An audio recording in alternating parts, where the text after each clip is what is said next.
Hi Math 2 students, today we're going to go over the 6.9 day 1 notes. I will preface by saying I unfortunately left my Apple Pen at home this morning, so I apologize. I will be writing on my iPad with my finger. I will do my best to make sure it is as neat as possible. So let's first review what we did in 6.8. So we learned that the saying SOHCAHTOA, SOHCAHTOA,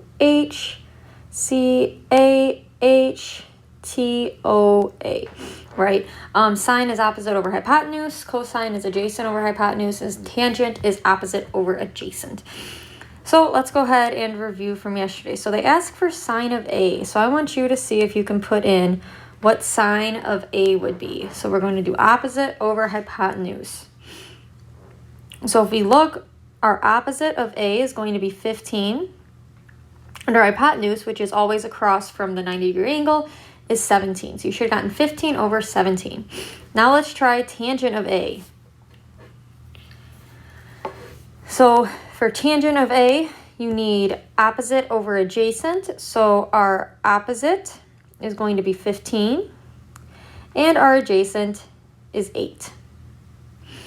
And then they ask for cosine of B. So see if you could find cosine of angle B. So for cosine of angle B, we need adjacent over hypotenuse because cosine is adjacent and hypotenuse. So we're going to do 15 over 17. If you're confused on why it's 15, our opposite is 8. So our adjacent has to be the 15. Because our opposite is the 8. Our hypotenuse is the 17. So our adjacent has to be the 15. All right. So now we are going to talk about how to find the missing side of a right triangle. All right. So basically what you have to do is you have to set up the trig ratio. And of course, I will show you what I mean by that. So if we look here at this triangle, they gave us angle A and they want us to find, and they gave us an angle and a side from our right triangle. All right. So first they want us to find X. Well, let's take a look. Okay, we have information on this side, and we have information on this side. So this is our angle of interest. And if we're looking at angle A, 12 is our adjacent, X is our opposite, and Y is our hypotenuse. So let's see if we can try and set up a ratio. So now instead of writing, well, actually first, let's look here. If we're trying to find X, we've got opposite and we have information on adjacent. So we have to figure out which trig function can we use for opposite and adjacent. That's going to be tangent. All right, so we're going to use tangent of angle A. But this time, instead of writing tangent of A, we're actually going to put down what A is. So let's put down tangent of, and we're going to put in 42. And then we're going to set that equal to our opposite over our adjacent. So our opposite is X. And our adjacent is 12. All right. So we're going to go ahead and in order to solve this, think about it as cross multiplying, right? So you would get 12 times tangent of 42 equals 1 times X, which is just X. So in order to figure out what X is, we need to plug this into our calculator. Now this is very important. You have to make sure that your calculator is in the correct mode. So you're going to take your calculator, you're going to click on mode, and you have to make sure that your calculator is set to degree mode. The default is radian. We're not dealing with radian, we're plugging in degree. So we need to make sure that we move over to degree and click enter. And then to leave, you do second quit or second mode. So again, to change your mode, you click on mode, you scroll down, you go to degree, click enter, second quit, and now you're in degree mode. So now we're going to go ahead and plug this in. We're going to do 12 times, and then we're going to click the tangent button, which is TAN. We're going to click 42. And we get 10.8. All right, so we get that X, and we'll round to the nearest tenth. So we'll just do X is 10.8. Awesome. So now they want us to find y. So there's actually two different ways. Oh, here, they told us to run to the nearest hundredth. I guess I didn't follow directions. So to the nearest hundredth would just be 80. All right. So to find y, since we now know that x is 10.80, there's kind of two ways. We could use Pythagorean theorem, but we're going to go ahead. We're going to use trig. We're going to keep trying trig here. So let's go ahead. We're still going to use our 12 that they gave us. But now we got to figure out what trig ratio. We have adjacent, and we're trying to find our hypotenuse. So for adjacent and hypotenuse, we're going to have to use cosine. All right, so we're going to say cosine of 42 equals your adjacent, which is 12, over your hypotenuse, which is y. Now, one thing I want to point out, notice how for finding x, the x variable was on the top of the ratio. Now we've got our variable on the bottom. So something is going to be a little bit different. So before, all we had to do was cross multiply. We ended up not having to divide because x was already by itself. Well, watch what happens here when we cross multiply. We get y times cosine of 42 equals 12. Well, our variable is not by itself, but it's y times cosine. So how would you get y by itself? You have to divide by cosine. So you would divide by cos of 42.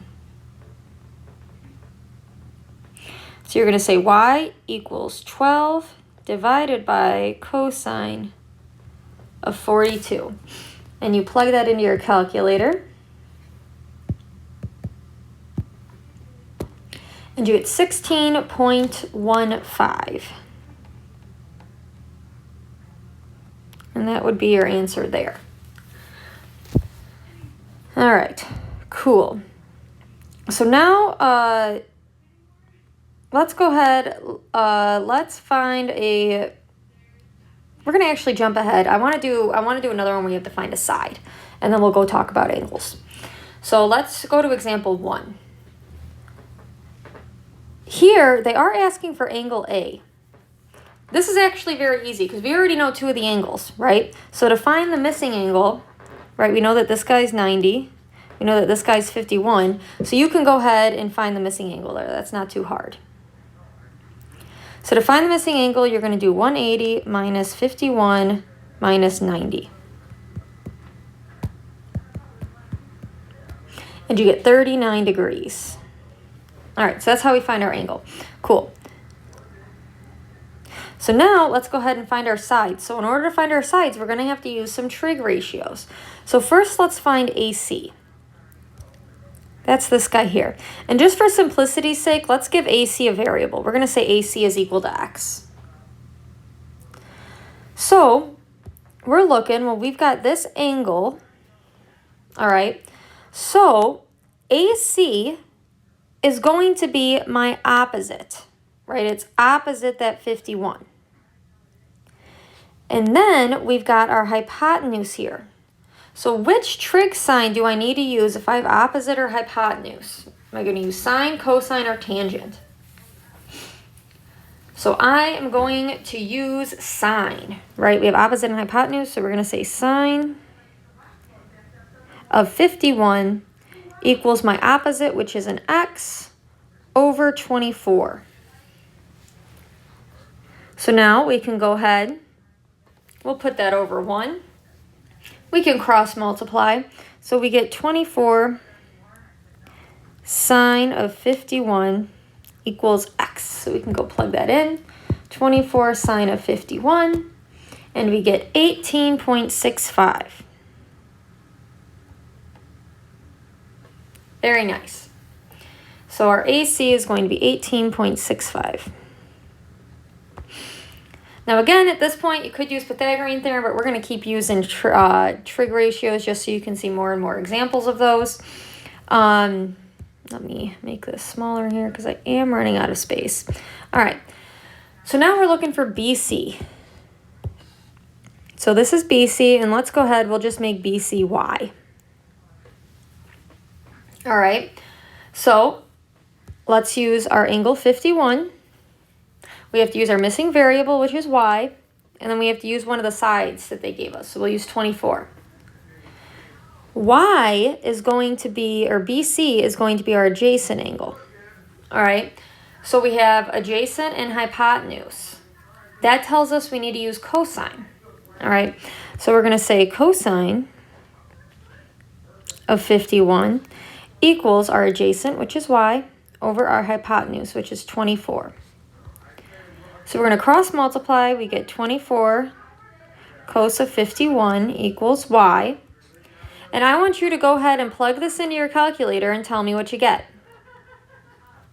All right, so if you plug this in, you should get 24 cosine of 51,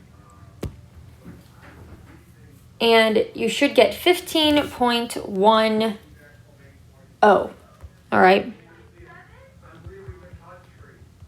All right, so 15.10.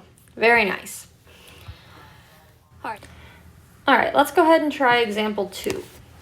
So for example 2, they want us to find angle E. So go ahead, find angle E for me.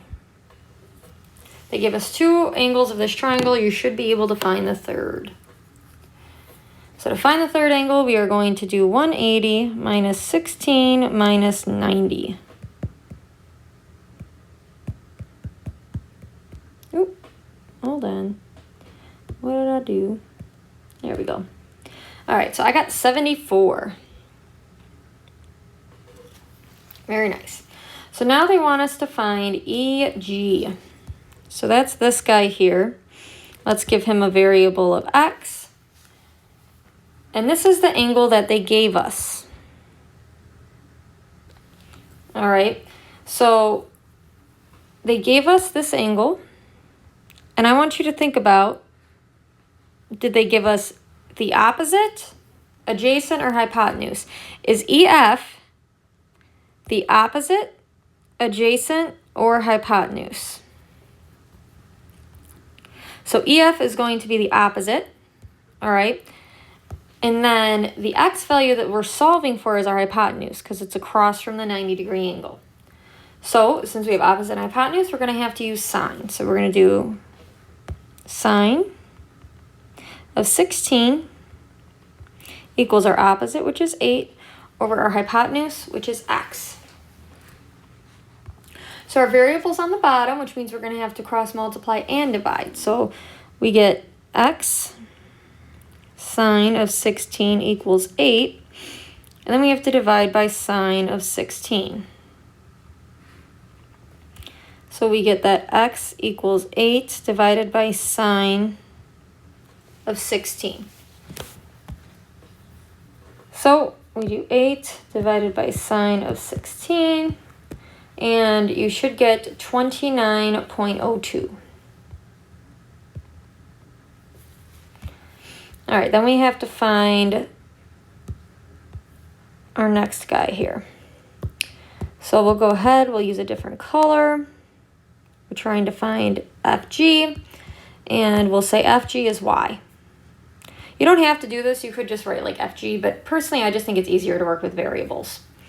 So if we look, FG in relation to our 16 is our adjacent. And let's see, we have adjacent and we have our opposite. So let's go ahead. We're going to do tangent, TOA, opposite over adjacent. So we're going to do tangent of 16 equals our opposite, which is 8, over our adjacent, which is y. So we cross multiply. Y tangent of 16 equals 8. You divide.